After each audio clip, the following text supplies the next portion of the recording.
नाजरीन, तालिबानों के ऊपर भले ही अमेरिका ने अपने बॉम्बर तैयारों से हमला किया है, भारत ने अपने हेलीकॉप्टरों से, अशरफ गनी ने एयर स्ट्राइक की है, और बात यह है कि तालिबान पीछे नहीं हटे बल्कि लगातार अपनी पेशकदमी जारी रखे हुए हैं। अब इतलात ये निकल कर सामने आ रही हैं कि अशरफ गनी ने अपने आर्मी चीफ को, जिसका नाम वली मोहम्मद अहमद जई है, उसको रिमूव कर दिया है, उसको ओहदे से हटा दिया है, क्योंकि बड़ी डेवलपमेंट निकल कर सामने आई है कि तालिबानों के कब्जे में फारूक, बगलान, बदख्शां और दीगर जो इलाके हैं वो मुकम्मल कंट्रोल में आ गए हैं और तालिबान ये चाहते हैं कि इनके ऊपर उनकी हुकूमत हो जाए। इस हवाले से एक नया मेजर जनरल को आर्मी चीफ बनाया है अफगानिस्तान की आर्मी का, जिसका नाम जनरल हैबतुल्लाह अली जई है। ये स्पेशल ऑपरेशन कमांडोज रह चुके हैं, उनको ये बनाया है नया आर्मी चीफ। जिसके बाद पूरे अफगानिस्तान की जो कमान है, पूरे अफगानिस्तान की जो फौज है, वो एक दफा लड़खड़ाई है। उसकी वजह यह है कि जाहिर सी बात है, एक दफा कमान जो है तब्दील हो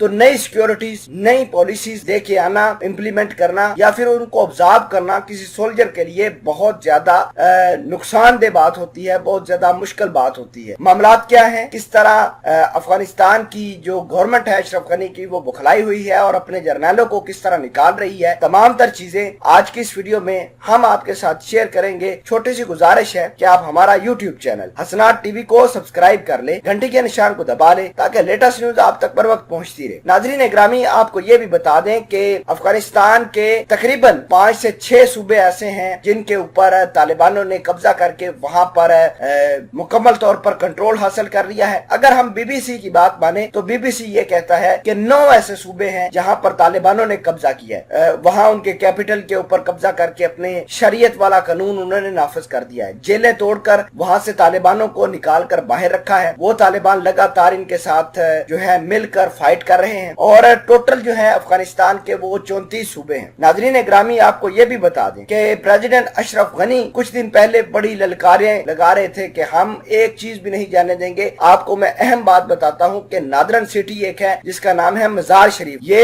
एक बहुत ज्यादा अहम इलाका था, ये भी तालिबानों के कब्जे में चला गया है। मजार शरीफ के अंदर बहुत सारी जो मुकद्दस जगह थी वो भी तालिबानों के पास चली गई हैं। आपको ये भी बता दें कि उन्होंने वहां पर अपने झंडे लहराने शुरू कर दिए हैं। न सिर्फ ये बल्कि इन तमाम तर हालात को देखते हुए अफगानिस्तान के आर्मी चीफ, जिनका नाम वली मोहम्मद अहमद जई था, उनको ओहदे से फारिग कर दिया था। अशरफ गनी ये सोचते हैं कि शायद कमान चेयर करने से हमारी फौज के अंदर कुछ बेहतरी आए, तो साहब बेहतरी नहीं आएगी। उसकी वजह यह है कि तालिबान जो है वो हक और सच पर है। अशरफ गनी कभी भारत की मदद लेता है, कभी इजराइल के खिलाफ मिलकर तालिबानों को नुकसान पहुंचाता है, कभी अशरफ गनी जो मिलकर ये तमाम तर काम करता है। तो ये चीजें जो है अब रुकने वाली नहीं है, ये अगले लेवल पर जाएंगी और तालिबान इसी तरह पेशकदमी करते हुए जाएंगे। नाजरीन ग्रामी, आपको ये भी बता दें कि अशरफ गनी रोता है, धोता है और अमेरिका के पांव पकड़ता है कि हमें ऐसे हालात के अंदर न छोड़ के जाएं। लेकिन अमेरिका से एक जवाब आता है कि हमने आपको पैसे दिए हैं, 20 साल आपकी फौज को ट्रेन किया है, एयरफोर्स दी है, पैसे लगाए हैं, अब आप जाने और तालिबान जाने।